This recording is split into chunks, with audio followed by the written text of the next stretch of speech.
Dai luz àqueles que procuram a verdade, e põe no coração do homem a compaixão e a caridade. Deus, dai ao viajante a estrela guia, ao aflito a consolação, ao doente o repouso. Pai, dai ao culpado o arrependimento, ao espírito a verdade, à criança a filha, ao órfão o pai. Que a vossa bondade se estenda sobre tudo que criastes. Piedade, Senhor, para aqueles que não conhecem, esperança para aqueles que sofrem.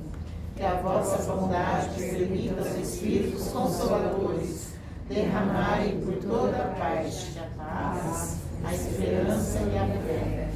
Deus, um raio, uma faísca do vosso amor pode abrasar a terra.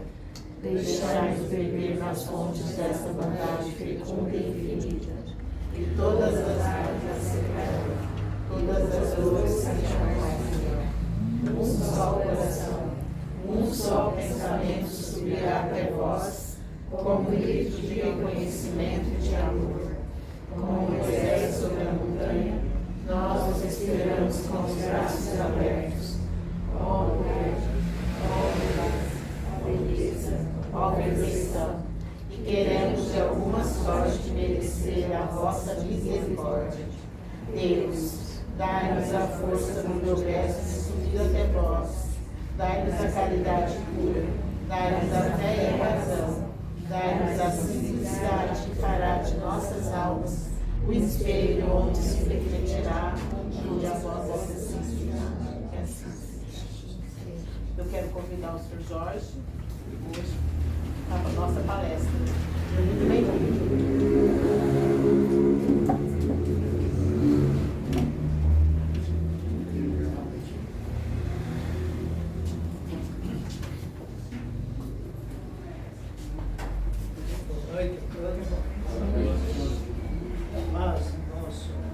Nosso mestre amado esteja sempre presente no nosso coração. Hoje nós vamos falar sobre o que nós vamos fazer nesse momento. Vamos falar sobre prece, mais precisamente a prece que Jesus nos ensinou. É chamado oração dominical, a gente chama de Pai. Essa prece está no Evangelho de Mateus, no capítulo 6, no começo também no capítulo 11 de Lucas, uma pequena mudança que a gente vai. Mas o importante é a gente saber de onde é que veio essa prece, quando é que Jesus, em que momento ele nos ensinou a orar, nos ligar ao Pai através dessa prece. Naquela época não havia muitas, na verdade lá eram sinagogas, né, como se fossem igrejas, né, onde as pessoas se reuniam para ler o texto bíblico, fazer um comentário. E Jesus, como ele nunca estava num lugar só, ele andava em vários lugares, o lugar preferido para Jesus era a casa de Pedro. Uma casa simples, uma casa modesta, onde ele se reunia lá com os seus discípulos e falava das parábolas, falava do reino dos céus, falava da espiritualidade. E Pedro tinha uma sogra que vivia com ele. E a sogra de Pedro, ela tinha uma dor de cabeça insuportável. Ela tinha procurado vários terapeutas, tomado vários medicamentos, que eram ervas, nada resolvia. E um dia Jesus curou a sogra de Pedro, ela não teve mais dor de cabeça. Realmente foi um alívio para ela. Se livrou da dor de cabeça. Mas ficou uma pulguinha atrás da orelha dela. E ela ficou um pouco apreensiva com a situação. Então, Certo dia ela se aproximou de Pedro e falou: Pedro, não há mais dúvidas que Jesus é realmente o Messias, é o Cristo, é o nosso Salvador. Pelas coisas que ele faz, pelos milagres que ele promove. Se não fosse enviado de Deus, ele não teria feito esses milagres. Veja bem, Pedro, nós vivemos uma situação bastante difícil aqui. Eu tenho que trabalhar com sua esposa no campo. Você tem que pescar, às vezes fica 2, 3 dias, uma semana fora, até trazer os peixes. É uma vida um pouco difícil. Será que não teria um jeito de conversar com o mestre para ele aliviar um pouco a nossa situação? É uma dúvida às vezes que a gente questiona para nós mesmos. Aí Pedro, como era bastante carinhoso, embora um homem bruto, mas carinhoso, prestativo, então Pedro esperou um momento propício para se aproximar de Jesus, né, e falar sobre prece. Mestre, o Pai realmente ouve todas as nossas preces? Claro, Pedro, sem dúvida. Com toda certeza, o Pai ouve todas as nossas preces. Aí ele saiu. Passou um certo tempo, isso está relatado no livro Boa Nova, tá? Psicografia de Chico Xavier, ditado pelo Humberto de Campos. Passou um certo tempo, as coisas não resolveram muito. Pedro esperou uma nova oportunidade e se aproximou de Jesus e disse: mas mestre, realmente o Pai ouve todas as nossas preces? Claro, Pedro. Claro, Pedro. Mas Pedro, o que estás pedindo?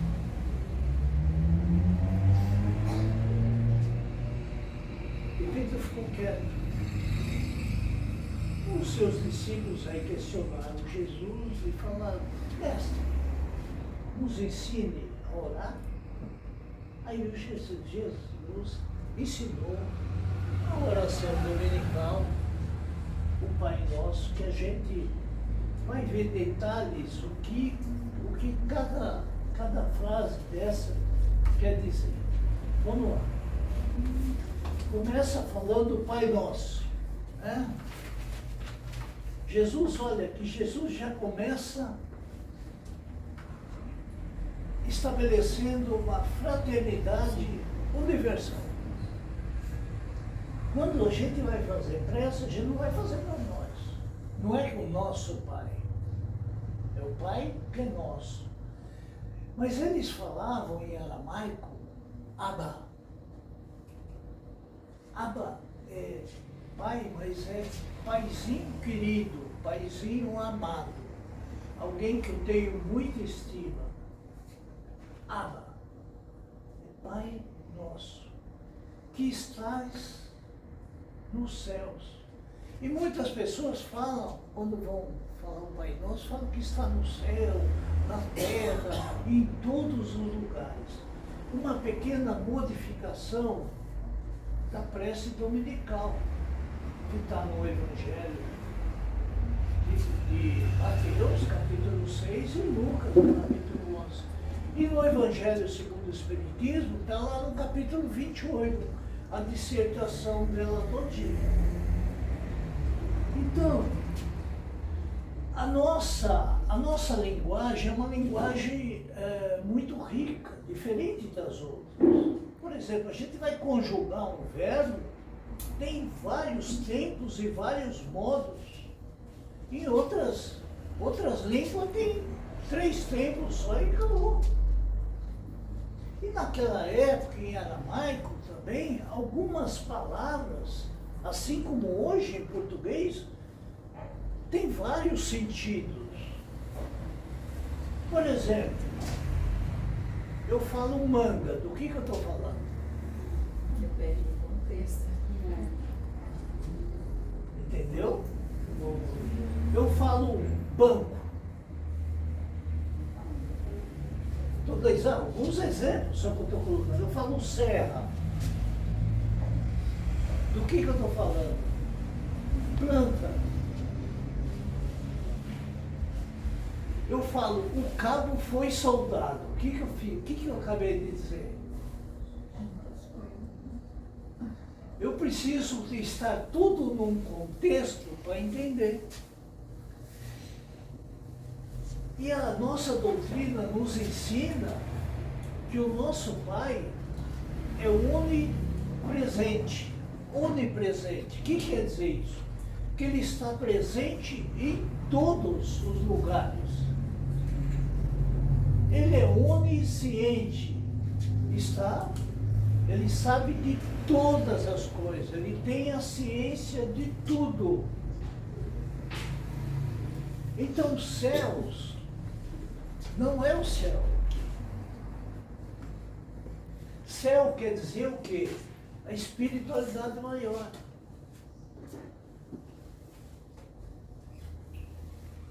É superior a mim. Então, eu quero dizer o seguinte, a doutrina nos ensina que é Pai Nosso que está acima de mim. Ah, mas isso todo mundo sabe. Não sabe não. Muita gente pensa o contrário, que não está acima da gente. Às vezes nós pensamos assim. Quando a gente vê um noticiário em televisão, na mídia qualquer, um noticiário, vocês já se pegaram, às vezes, fazendo um questionamento assim, nossa, se existe um Pai no céu, como é que permite uma coisa dessa? Sabe o que isso quer dizer? Se eu estivesse no lugar dele, eu faria melhor. É isso que a gente está dizendo. Então, Pai Nosso que está no céu, que está acima de mim, está na espiritualidade, não no céu lá, porque Ele está presente em todos os lugares. Santificado seja o vosso nome. Santificado por quê? Porque eu reconheço que Ele é um santo, Ele é perfeito.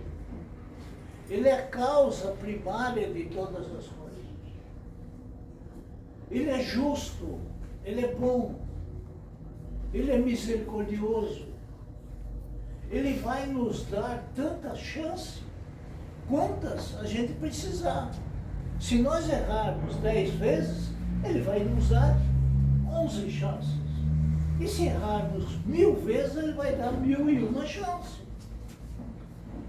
Ele é superior, então eu tenho que santificar esse Deus superior, que não importa o nome que a gente dá, se é Deus, se é Alá, se é Jeová, não importa. É a inteligência suprema, é o nosso Criador, é o Abba, é o Paizinho querido. Santificado seja o vosso nome, ou seja, não usar o nome de Deus em vão, em hipótese alguma. Porque é o nosso Criador. Venha a nós o vosso reino. Qual que é o reino? É o reino de Deus. O reino dos céus. O reino da espiritualidade maior. A gente quer esse reino. Esse reino onde há amor, onde há justiça. A gente quer isso. O reino dos céus. E o reino dos céus, às vezes, as pessoas não entendem bem o que vem a ser isso.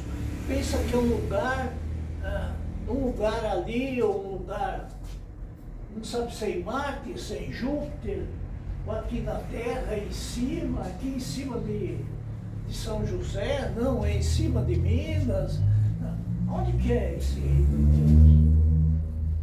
Na própria Boa Nova, Humberto de Campos explica, através de dissertação de Jesus. Jesus estava no Baixo Jordão, na cidade de Jericó. Ele estava confabulando com João Batista, que era seu primo. Ainda não tinha começado a sua missão, não tinha escolhido nenhum dos seus discípulos. Ele subiu para Jerusalém. Chegando em Jerusalém, ele ficou sentado no templo, observando as pessoas indo para lá, indo para cá, o que fazia, fazendo oferendas, orando. Naquela época, orava alto, em voz alta, tinha que orar em voz alta, porque os escribas ficavam de olho e se a pessoa não fizesse isso, era punido. Então, colocar oferendas, né? Então eles ficavam, Jesus ficou observando tudo isso aí. Ele tinha um grupo de sacerdotes, doutores da lei, do lado. Um desses sacerdotes se aproximou de Jesus, ele é chamado Ramás, que inclusive ele participou do julgamento do mestre. Então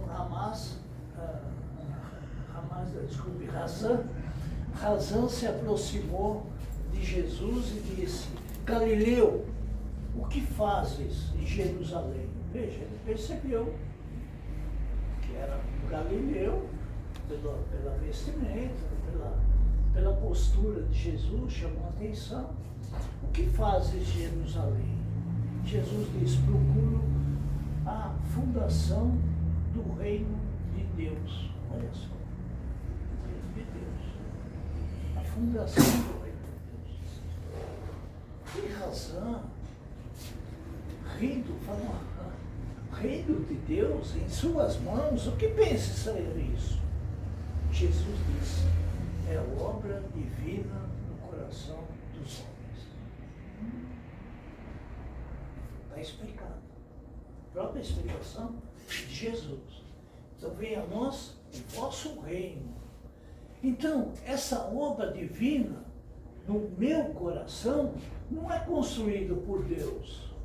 Ele nos deu o livre-arbítrio, não vai invadir nossa privacidade. Então ele tem que ser construído por nós. Para ser construído por nós, eu vou precisar ferramenta necessária para construir esse reino de Deus, ou reino dos céus. E também vou precisar material para fazer isso. Agora, para construir esse reino dos céus, tijolinho a tijolinho, é o quê? É eu adquirindo ao longo das minhas experiências reencarnatórias paciência, tolerância, indulgência, benevolência, altruísmo, caridade. Então, eu preciso tudo isso para construir esse reino de Deus. Então, quando eu falo, venha a nós o vosso reino, eu estou falando, nós estamos falando, Pai, me ofereça as oportunidades necessárias para mim ter mais paciência, mais tolerância, ser mais caridoso, ser mais humilde. Eu não sabia que estava pedindo isso. Para pedir, por exemplo, algo que eu me desapegue, alguém vai ter que tirar minhas coisas. Para me pedir, para mim ter paciência, alguém vai ter que pisar no meu calo, ou não? Então veja que nós estamos pedindo na prece. Nós estamos pedindo material necessário que vem através dos nossos semelhantes para que eu adquira virtudes e construa dentro de nós esse reino dos céus. Só até aí já dá para a gente pensar direitinho, né? Mas vamos lá. Para mim não me perder aqui, senão como frase. Seja feita a vossa vontade. Qual que é a vontade do Pai? Para que Ele nos criou? Para evoluir, para crescer. A espiritualidade costuma dizer uma coisa. Nós todos nós estamos condenados a sermos espíritos perfeitos um dia. É o nosso destino. Nós fomos criados simples e ignorantes e vamos atingir a perfeição um dia. Não a perfeição absoluta, mas a perfeição melhor que Jesus. Opa, como melhor que Jesus? Bom, o próprio Jesus falou: podeis fazer tudo o que eu faço e muito mais. Então, nós vamos poder fazer mais do que Jesus. Vai demorar um tempo. Nós vamos chegar lá. E Jesus não falava que era perfeito. Sede perfeitos como vosso Pai Celestial é perfeito. Eu apenas sou o quê? O caminho para chegar até o Pai. Então, seja feita a vossa vontade. A vontade dele é que a gente atinja a perfeição. E para atingir a perfeição, eu preciso construir esse reino de Deus dentro de mim, dentro de nós. Assim na terra como nos céus, aos céus novamente. E as pessoas costumam dizer, assim na terra como em toda parte. Não precisa, gente. Jesus foi perfeito. Na terra como no céu. Nós só temos duas condições, ou encarnado ou desencarnado. Assim na terra como no céu, tanto que seja feita a sua vontade, tanto quanto eu estiver encarnado, quanto eu estiver desencarnado. Tanto quanto eu estiver no mundo material, quanto eu estiver no mundo espiritual.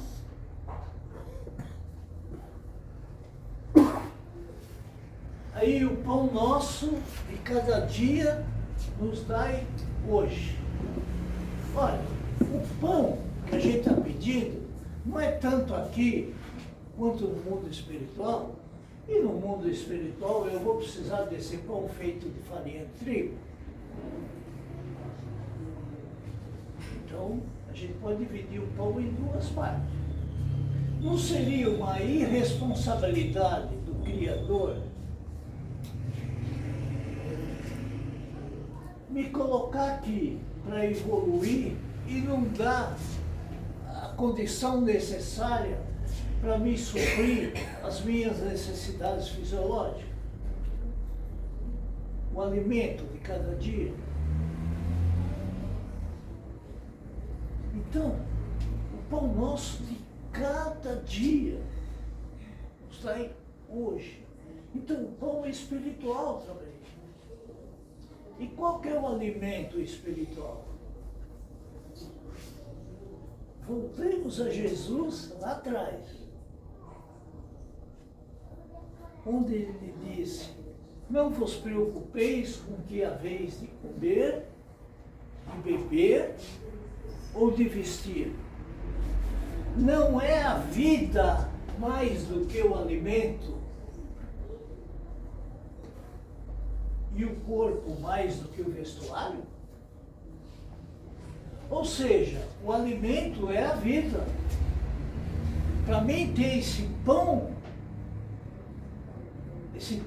espiritual, eu vou precisar do quê? Material necessário. Situações necessárias. Quem vai oferecer? O meu semelhante. Que vai me oferecer as situações para que eu tenha esse pão espiritual. Quando a gente dá aula para criança, fazem até uma brincadeira com esse plano, né? Porque as crianças têm que ser uma maneira diferente para entender. Então, tinha uma mamãe que tinha 2 filhos, Joãozinho e a Mariazinha, o velho Joãozinho e a Mariazinha. E todas as noites, a mamãe, antes de dormir, ia com eles na cama e fazia uma prece com eles. Eles faziam uma prece para dormir, todo dia. A Mariazinha fazia bonitinho, sem problema. O Joãozinho não gostava muito disso. Um dia ele falou para a mãe: mãe, eu tenho uma ideia. Qual que é a ideia? Mãe, em vez da gente pedir todo dia, não dá para pedir para a semana toda? Aí a Mariazinha falou: vai, Joãozinho, você é bobinho, hein? Se pedir para a semana toda, ele vai ficar duro. Então tem que ser todo dia esse pão que nos alimenta. A cada dia já passa o seu mal. Amanhã Deus pertence. Não sei se amanhã eu vou ter um pão para alimentar. E o Chico Xavier, nosso Chico, patrono dessa casa, dizia que o pão nunca foi problema. Nunca. O pão todo mundo vai ter. O nosso maior problema é da manteiga para frente. É a manteiga, o queijo, o presunto, a mortadela e etc. O pão não nos faltará. Tá? E agora? Perdoai as nossas dívidas, assim como nós perdoamos os nossos devedores. Veja bem, no Evangelho de Mateus original, a dívida não é ofensa. E devedor, não ofendido. No Evangelho de Lucas está diferente. É pecado e pecadores. Mas vamos ver a diferença disso. E no Evangelho segundo o Espiritismo, que no capítulo 28, as versões originais, que as atuais aí, dependendo do tradutor, que é original em francês, né? Dependendo do tradutor, já mudou também, já tem dívida e tem ofensa. Então vamos entender. Vamos supor que tem a pessoa A e a pessoa B. Eu chego e maltrato a pessoa A. Eu sou grosso com ela. Eu maltrato ela com palavras. Eu ofendi ela. Ofendi. Eu adquiri uma dívida que eu vou ter que resolver e reparar futuramente. Vou ter que reparar isso. Porque eu agi de maneira contrária às leis divinas e ofendi a pessoa A. Então, quando eu ofendo alguém, eu estou adquirindo uma dívida que eu vou ter que resgatar lá na frente. Tudo bem? Agora, vamos supor que eu falo mal da pessoa A para a pessoa B, sem a A ficar sabendo. Eu ofendi a pessoa A? Não, ela não está sabendo. Eu não ofendi ela. Ela não se sentiu ofendida. Mas eu adquiri uma dívida.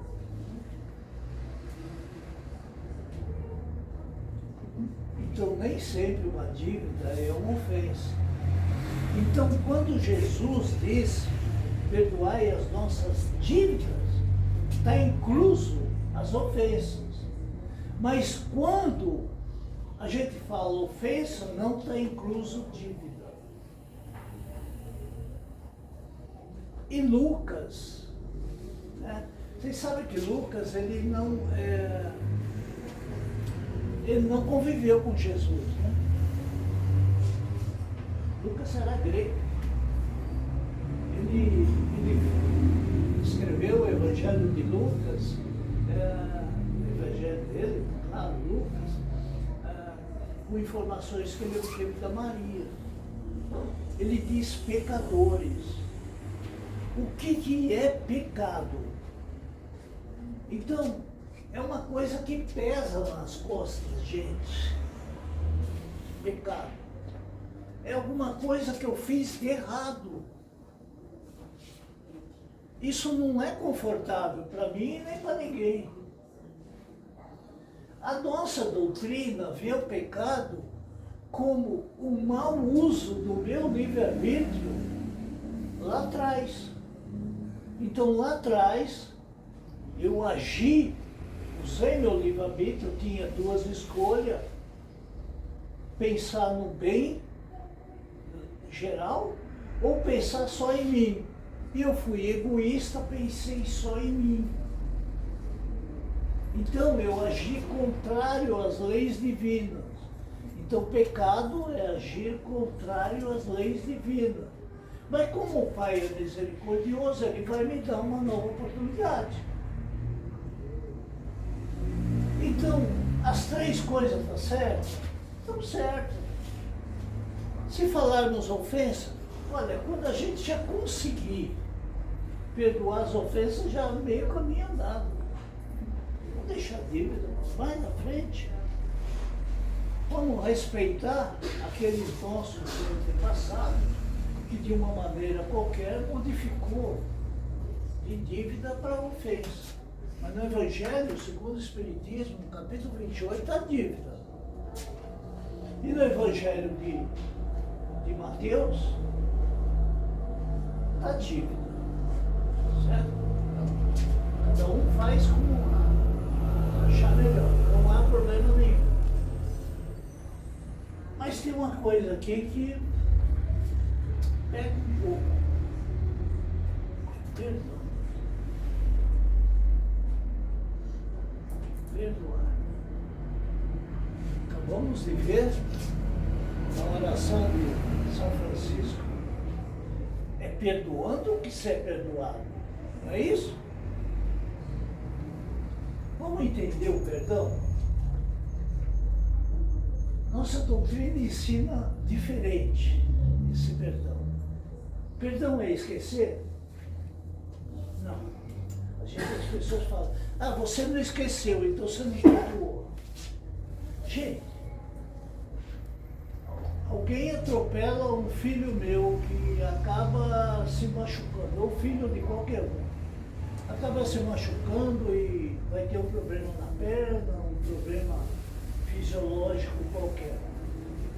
Tem como esquecer isso aí, gente?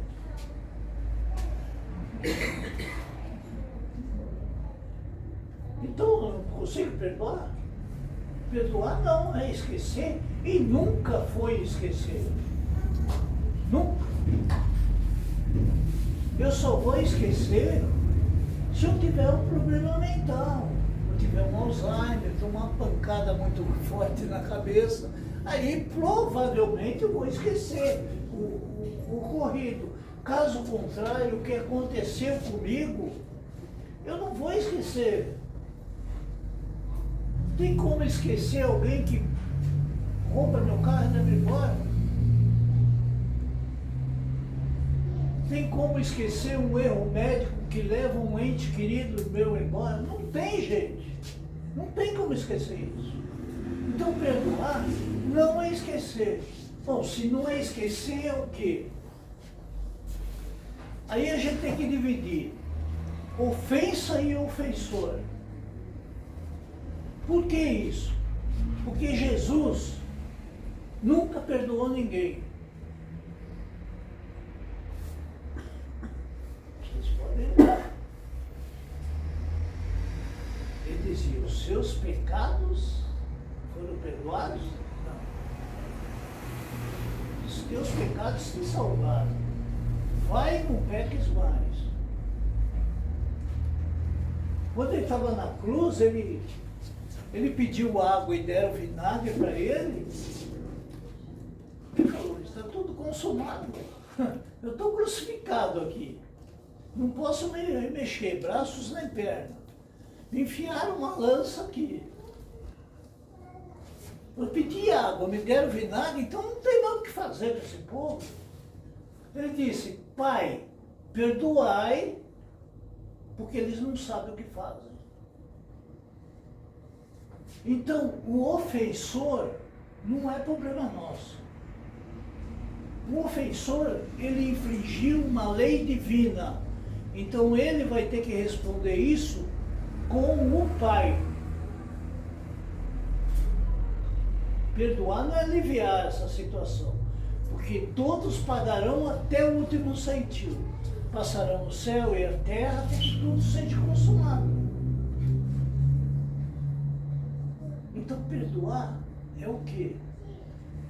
Perdoar, quando eu peço perdão, eu estou dizendo o seguinte, Pai, eu tenho a certeza absoluta que errei, usei mal meu livre-arbítrio e prejudiquei tal pessoa. Só que hoje eu sou outra pessoa. Então, quando eu peço perdão, eu estou dizendo, Pai, eu quero mostrar para o Senhor que eu sou outra pessoa. Então, mande para mim uma situação idêntica que eu passei anteriormente, que eu vou mostrar que agora eu vou usar meu livre-arbítrio de forma diferente. Eu vou agir diferente. Então, eu estou pedindo uma nova oportunidade. E quando o outro pede perdão para mim, eu devo fazer o quê? Pedir para o Pai dar nova oportunidade para ele, porque ele quer mostrar que ele não é mais a mesma pessoa. Então, a ofensa é um material pedagógico que eu vou usar para praticar alguma virtude dentro de mim. Quando alguém me ofende, eu tenho que entender o seguinte, a pessoa não está vivendo um bom momento, ela está com um problema, agiu de maneira que ela se prejudicou. Pensou que me prejudicou, mas eu entendo isso como uma oportunidade de eu melhorar alguma coisa dentro de mim. E quando eu melhoro alguma coisa dentro de mim, eu cresço, estou construindo esse reino dos céus. Eu estou fazendo a vontade do Pai.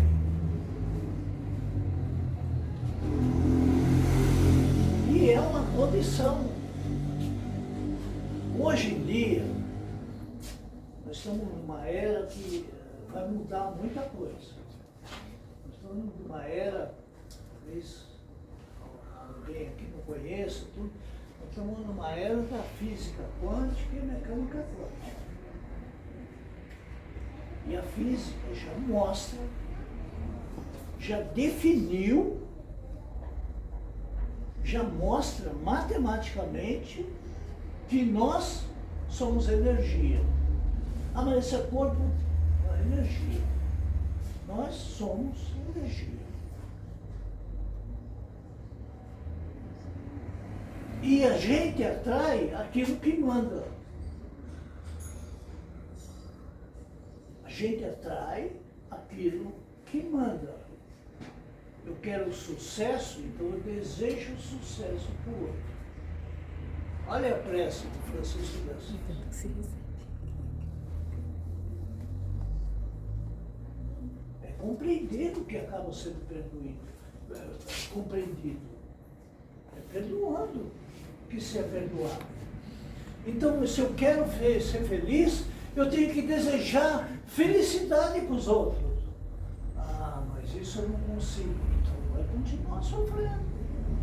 Você vai receber de volta aquilo que você manda. Os antigos diziam, se você vê que sua situação está ruim, a vida está te oferecendo isso, veja o que você está doando para a vida. Por isso que perdoa nossas dívidas, assim como, ou da mesma maneira que eu perdoo os outros. Eu estou estabelecendo uma condição. Eu quero ser perdoado? Quero. Mas eu estou perdoando? Não. Então tem que mudar, eu rezo o Pai Nosso. Não faz mal aqui se eu fez, não faz mal se é pecado, pecador, não importa. Tá? E depois, não nos deixeis cair em tentação, mas livrai-nos do mal. Olha, a doutrina espírita, ela não modifica ninguém. A nossa doutrina, a única coisa que ela faz, ela nos ensina a ver a vida de uma maneira diferente. Mas as coisas, aquele parente difícil que a gente vive, complicado, vai continuar lá. Eu apenas vou ver esse irmãozinho de maneira diferente. Então, as situações desconfortáveis da minha vida estão ao meu lado para que eu possa crescer e evoluir. Embora eu não compreenda isso, mas essa é a verdade. Então, como é que eu vou pedir para o Pai tirar os desconfortos de mim? Afasta as coisas ruins de mim. Ué, se afastar as coisas ruins de mim, como é que eu vou melhorar? É que nem os árabes. Eles acham que a mulher provoca eles. Então manda cobrir a mulher tudo, cobre tudo. O osso cobre tudo, tudo. Resolveu? Não. Não resolveu. Então, vamos entender coisa diferente. O mal, ele não existe.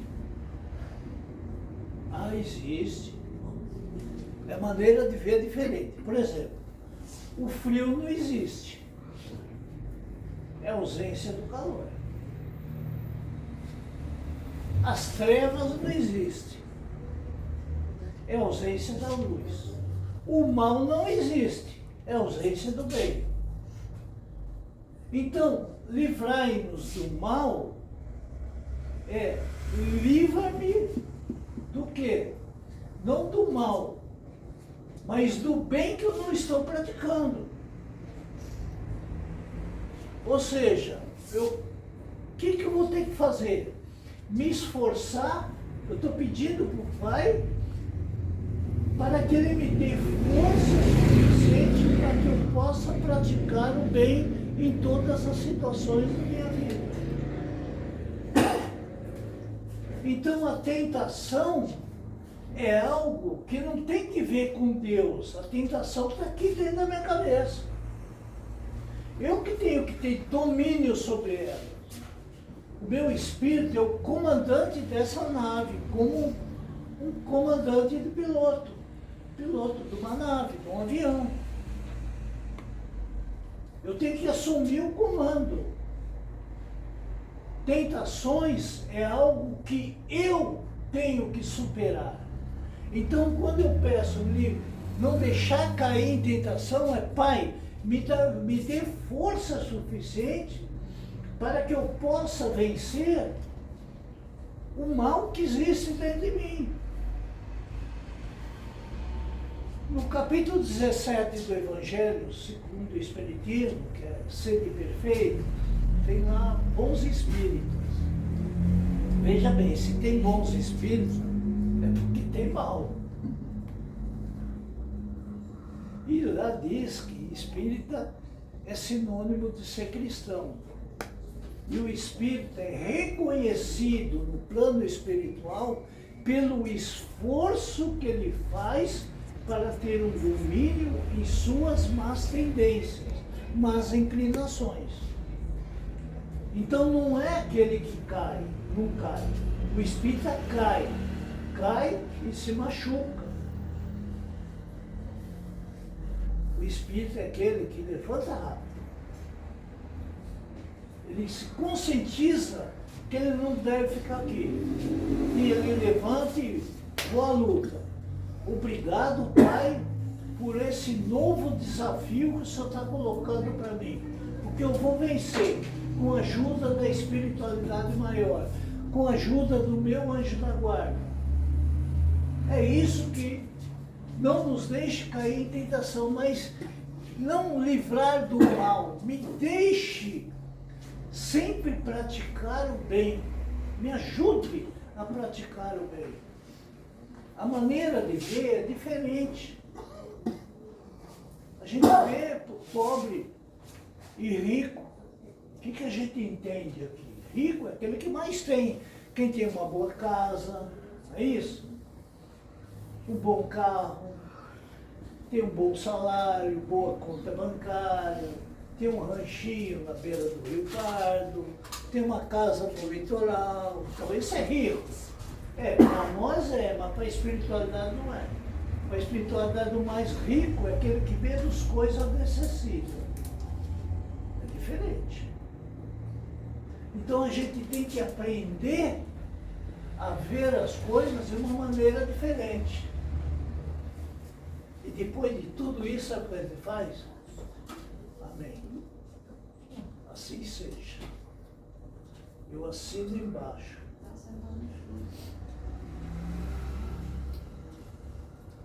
É complicado, gente. Mas é uma responsabilidade muito grande rezar o Pai Nosso. Então, a partir de agora, quando a gente rezar, põe o coração. Põe o coração. E quando orar, imaginar que Jesus está falando para nós. Filho, o que você está pedindo?